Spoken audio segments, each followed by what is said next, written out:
एक व्यक्ती असतो जो की आपल्या दोन बायकांसोबत राहत असतो. पैशांची कसली कमी नव्हती, सर्व गोष्टी उपलब्ध होत्या. कमी या गोष्टीची होती की दोन बायका असून देखील हा व्यक्ती संतुष्ट राहत नव्हता. अखेर त्यांच्यासोबत काय झाले, काय आहे संपूर्ण प्रकरण, जेव्हा आपण ही संपूर्ण कहाणी ऐकाल तेव्हा विचार करण्यास मजबूर होऊन जाल की आजकालच्या युगात कोणत्या प्रवृत्तीचे लोक बनलेले आहेत. व्हिडिओ शेवटपर्यंत बघा. नमस्कार, स्वप्नील क्राईम टॉक्समध्ये आपले स्वागत आहे. आजच्या आपल्या सत्य घटनेची सुरुवात होते उत्तर प्रदेशच्या गोरखपूरमधून. पीपीगंज नावाचं एक पोलीस स्टेशन आहे आणि या पीपीगंज पोलीस स्टेशनमध्ये माडर नावाचं एक गाव आहे आणि या ठिकाणी राहणारे राम के सैनी यांना दोन मुलं होती. मोठा मुलगा रामू आणि लहान मुलगा विजय जो असतो हा मुंबईमध्ये चारकोप नावाची एक जागा लागते आणि या चारकोपमध्ये कांदिवली पोलीस स्टेशन आहे. इथे राहून रामू काम करत होता आणि त्याचा जो लहान भाऊ होता विजय हा त्याच्याकडेच राहून आपलं शिक्षण पूर्ण करत होता. हायस्कूलचं शिक्षण पूर्ण केल्यानंतर विजय कॉमर्समधून ग्रॅज्युएशन पूर्ण करतो आणि 2012 मध्ये एका प्रायव्हेट बँकमध्ये एजंटची नोकरी करू लागतो. आता विजय जो असतो आपल्या कामानिमित्त आपला जो कॉन्टॅक्ट नंबर असतो हा विज्ञापनामध्ये सार्वजनिक करून देतो. हा नंबर सार्वजनिक झाल्यानंतर बरेचसे त्याला कॉल्स वगैरे येऊ लागतात आणि त्याचा बिझनेस देखील खूप चांगल्या पद्धतीने चालू लागतो. विजय चांगल्या पद्धतीने पैसे कमावू लागतो. त्यातच प्रिया शेट्टी नावाची एक मुलगी असते आणि ही प्रिया शेट्टी देखील विजयला संपर्क करते. प्रिया शेट्टी जी असायची ही विजयला नवीन क्लायंट आणून देण्याचं काम करत होती. विजय देखील प्रियावरती खुश होता आणि प्रियाला तो कमिशन देत होता. कमिशन मिळते म्हणून ही प्रिया खूप जास्तीत जास्त एजंट त्याच्याकडे घेऊन येत होती आणि या निमित्तातून या विजयचे आणि प्रियाचे बोलणे चालणे वाढू लागले. आता बोलता बोलता हसी मजाक करता करता दोघांमध्ये घट्ट मैत्री निर्माण झाली. मैत्रीचं रूपांतर प्रेमात झालं. दोघे अगदी लग्न अगोदरच लिव्ह इनमध्ये राहू लागले. पुढे चालून यांना वाटलं की आपण दोघांनी कायमस्वरूपी सोबतच राहिले पाहिजे, म्हणून हा विजय आणि ही प्रिया शेट्टी दोघे एका मंदिरात जाऊन लग्न करून घेतात. 2013 सुरू होते. आता प्रियाचं विजयसोबत लग्न झाले होते आणि प्रियाच्या पोटात एक मूल वाढत होतं. मात्र जो विजय होता हा विजय प्रियापासून थोडी दूरी बनवू लागला होता. आता प्रियाला समजत होतं की विजय आपल्यापासून दूरी बनवत आहे, त्यामुळे ह्या प्रियाला फार वाईट वाटतं. प्रिया विचार करते की विजयमुळेच माझ्या पोटात आता गर्भ वाढत आहे आणि हे जे पोटातलं मूल आहे हे विजयचंच आहे आणि जशी मी प्रेग्नेंट झाले विजय माझ्यापासून दूर राहू लागलेला आहे, हे काही मला सहन होत नाही आणि त्यामुळे ही प्रिया विजयसोबत वादविवाद घालू लागते. मात्र विजयमध्ये फरक जाणवत नव्हता आणि त्यामुळे ही प्रिया हिला वाटते की पुढे चालून हा विजय मला खूप मोठा धोका देऊ शकतो. जर कदाचित उद्या मला मूल झालं तर हा विजय मला कायमस्वरूपी सोडून देखील जाऊ शकतो. त्यामुळे ही प्रिया लगेच ॲक्शन घेते. कांदिवली पोलीस स्टेशनमध्ये जाते आणि तेथे जाऊन विजय आणि तिच्या रिलेशनबद्दल सांगते. दोघांनी लग्न केलेलं आहे आणि विजयपासून मला मूल वगैरे आहे. पोलीस घटनेचं गांभीर्य ओळखतात. विजयला त्या ठिकाणी बोलावून घेतात आणि त्यानंतर विजयला धमकी देण्यात येते. प्रिया आणि विजय दोघांमध्ये समझोता केला जातो आणि दोघांनाही एकत्र राहण्यासाठी सांगितलं जातं. आता विजय त्या ठिकाणी घाबरून प्रियाला पुन्हा सोबत ठेवू लागतो. प्रियासोबत चांगल्या पद्धतीने राहू लागतो. आता थोडी वेळ गेल्यानंतर या प्रिया शेट्टीला एक मुलगा होतो. मुलगा झाल्यानंतर विजय खुश होतो आणि सर्वांना सांगतो की माझाच मुलगा आहे. हॉस्पिटलमध्ये त्या मुलाला आपलं नाव वगैरे देतो. सर्व काही ठीकठाक होतं. 2014 मध्ये हा विजय आपल्या पत्नीला प्रियाला म्हणतो, मी बरेच दिवस झाले घरी गेलो नाही, आई वडिलांना भेटलो नाही, माझ्या मित्रांना वगैरे भेटलो नाही, सर्व माझे तिकडेच आहे, त्यामुळे मी जरा माझ्या गावी जाऊन येतो, तिकडे फिरून येतो.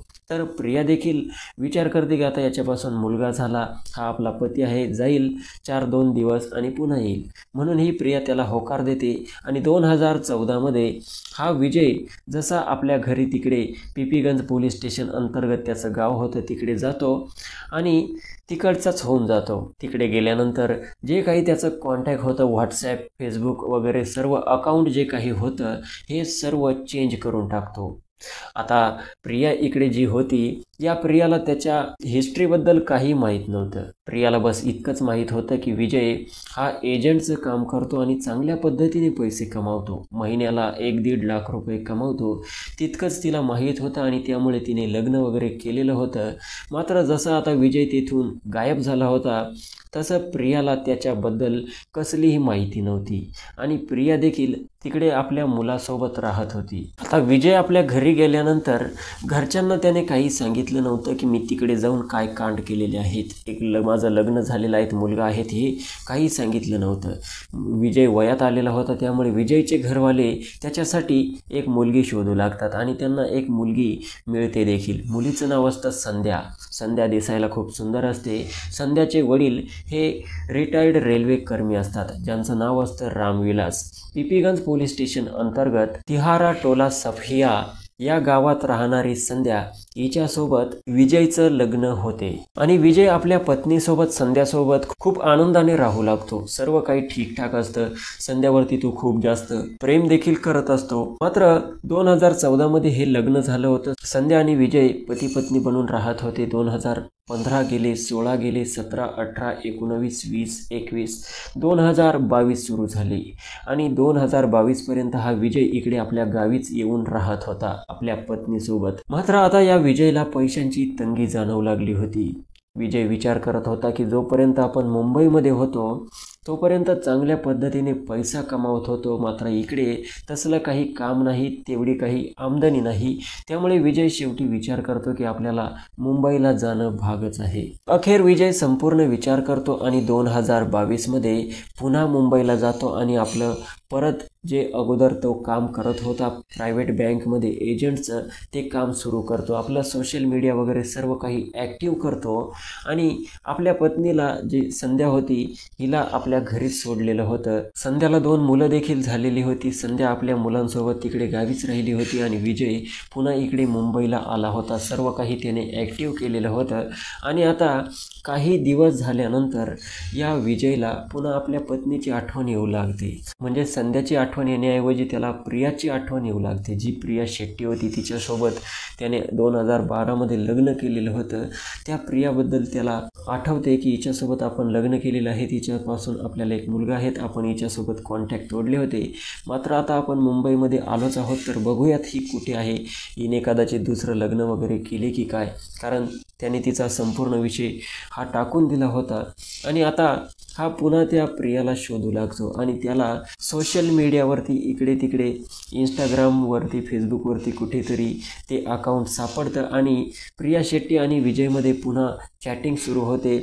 प्रिया शेट्टीला खूप आनंद होतो कारण इतक्या वर्षांपासून हा विजय तिला मूल झाल्यापासून हा त्याच्या गावी गेला होता तसा परत आला नव्हता. आता प्रिया शेट्टी खुश होते आणि ती विजयकडे येते. विजय देखील ही प्रियाची माफी मागतो. प्रियाला म्हणतो की मला माफ कर, मी चुकलो होतो, मी बरेच वर्ष तिकडे गावी गेलो आणि गावीच काम करू लागलो, मात्र माझी चूक झाली, आता मी तसं काही करणार नाही, आपण दोघेही पुन्हा रिलेशनमध्ये राहूयात.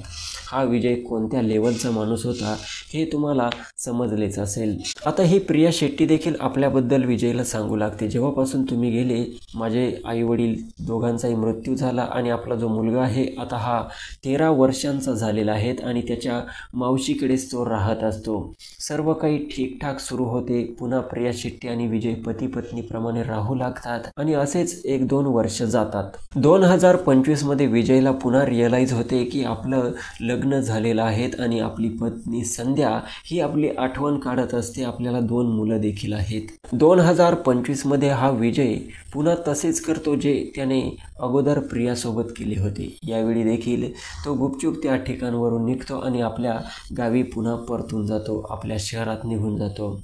मात्र यावेळी ही जी प्रिया शेट्टी होती ही देखील हुशार बनली होती, कारण एकदा तिच्यासोबत घडलेलं तिला पुन्हा घडावं असं वाटत नव्हतं. त्यामुळे या प्रियाने गुपचूप त्याचे आधार कार्डचे कॉपी वगैरे सर्व काही फोटोज काढून घेतलेले होते आणि जसा हा विजय आपल्या गावाकडे गेला, पिपीगंज पोलीस स्टेशन अंतर्गत त्याचं गाव होतं, ही प्रिया त्याच्या आधार कार्डनुसार त्याच्या गावी जाऊन पोहोचली आणि तेथे लोकांना सांगू लागली की हा जो विजय आहे हा माझा पती आहे आणि 2012 मध्येच आमचं लग्न झालेलं आहे. विजयकडून मला एक मुलगा देखील आहे जो की आता 15 वर्षांचा झालेला आहे.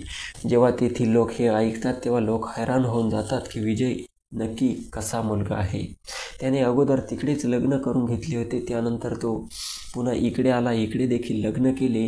हा अशा पद्धतीने या मुलीला फसवत आहे. तर आता संपूर्ण गावात बदनामी होण्याच्या भीतीने हा विजय म्हणतो की ठीक आहे, काही हरकत नाही, मी संध्यालाही ठेवून घेतो आणि हिला देखील ठेवून घेतो. प्रिया शेट्टीला काही हरकत नव्हती. प्रिया शेट्टी मान्य करते, मात्र जी संध्या असते ही संध्या मान्य करत नाही. संध्या ही म्हणत असते की मी माझ्या घरात एका सवतीला सहन करणार नाही, मी विजयची हक्काची बायको आहेत आणि मला ही प्रिया सहन होणार नाही.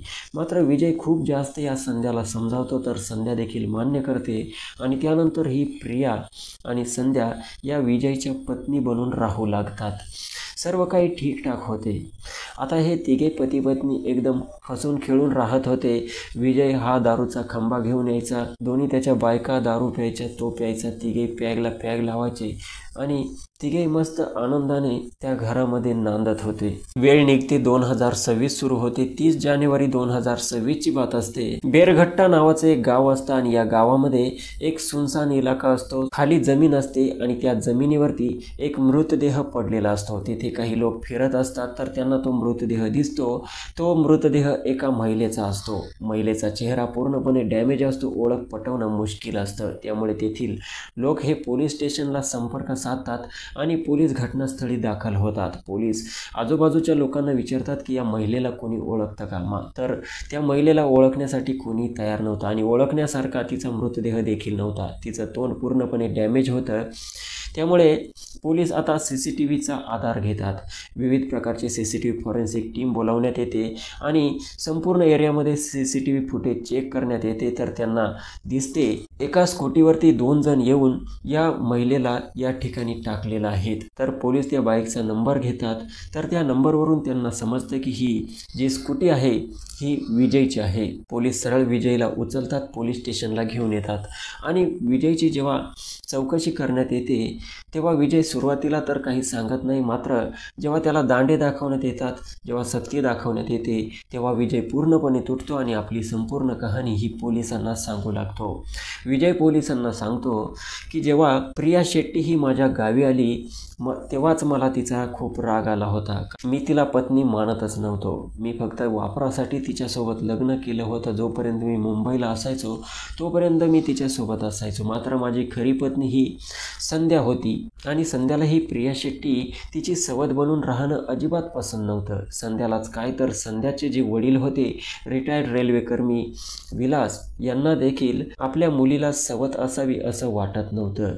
संध्या तिला ठेवण्यासाठी नाहीच म्हणत होती. मात्र मी जेव्हा संध्याला साईडला घेऊन गेलो आणि संध्याला सांगितले की पुढे चालून आपण हिचा काटा काढून टाकू, तर संध्या तयार झाली आणि त्यामुळे संध्या आणि मी प्रिया शेट्टीचा आनंदाने स्वीकार केला. तिघेही अगदी व्यवस्थित राहू लागलो. विजय, संध्या आणि संध्याचे वडील या तिघांमध्ये हा प्लॅन अगोदरच बनलेला होता. 29 जानेवारी 2026 रोजी विजय दारूचा खंबा घेऊन येतो आणि आपल्या दोन्हीही बायकांना खूप जास्त दारू पाजतो. तो देखील खूप जास्त दारू पितो. खास करून संध्या आणि विजय प्रियाला जास्तीत जास्त दारू पाजतात. संध्याचे जे वडील होते विलास हे देखील तेथे उपस्थित होते आणि जास्तीत जास्त दारू पाजून झाल्यानंतर ते प्रिया पूर्णपणे नशेमध्ये जाते. तेव्हा हे तिघे मिळून तिचा गेम ओव्हर करतात, तिचा चेहरा पूर्णपणे डिस्ट्रॉय करतात आणि त्यानंतर त्या बेरघट्टा गावात त्या सुनसान इलाक्यामध्ये खाली जमिनीवरती फेकून देतात. यांना वाटले होते की एक लावारीस बॉडी समजून पोलीस तिचा अंतिम संस्कार करून टाकतील, कोणाला काही माहीत होणार नाही, कोणी तिचा गुमशुदगीचा रिपोर्ट दर्ज करणार नाही, कारण त्या प्रिया शेट्टीचं इकडे कोणीही नव्हतं. ती कुठे गेली, काय गेली, कोणाला काही घेणं देणं नव्हतं. मात्र चुकीचं काम हे कधीही लपून राहत नसतं. अखेर पोलिसांनी संध्या, संध्याचे वडील रामविलास आणि संध्याचा नवरा विजय तिघांविरुद्ध गंभीर कलमांतर्गत गुन्हा दाखल करून तिघांनाही जेरबंद केलेलं आहे. मात्र विजय संध्याचे जे 2 मुलं होते, प्रियाचा जो एक मुलगा होता, यांचं भविष्य पूर्णपणे अंधकारमय झालेलं आहे. आता त्या मुलांचा कोण सहारा असेल, कसे ते वाढतील, कसे मोठे होतील, त्यांना आपल्या आईवडिलांची कमी भासेल किंवा नाही भासणार, हे सर्व भविष्याच्या गर्भात लपलेलं आहे. मित्रांनो, या व्हिडिओचा माझा उद्देश कोणाच्या भावना दुखावण्याचा किंवा अश्लीलतेचा प्रसार करणे नाही, तर सत्य घटना आपल्यापर्यंत पोहोचवणे आणि यापासून आपणास जागरूक करणे आहे. व्हिडिओ आवडला असेल तर लाईक करा आणि अशाच सत्य घटना, क्राईम स्टोरीज नेहमी ऐकत राहण्यासाठी चॅनलला सबस्क्राईब करा. भेटूयात पुढच्या व्हिडिओमध्ये. जय हिंद, नमस्कार.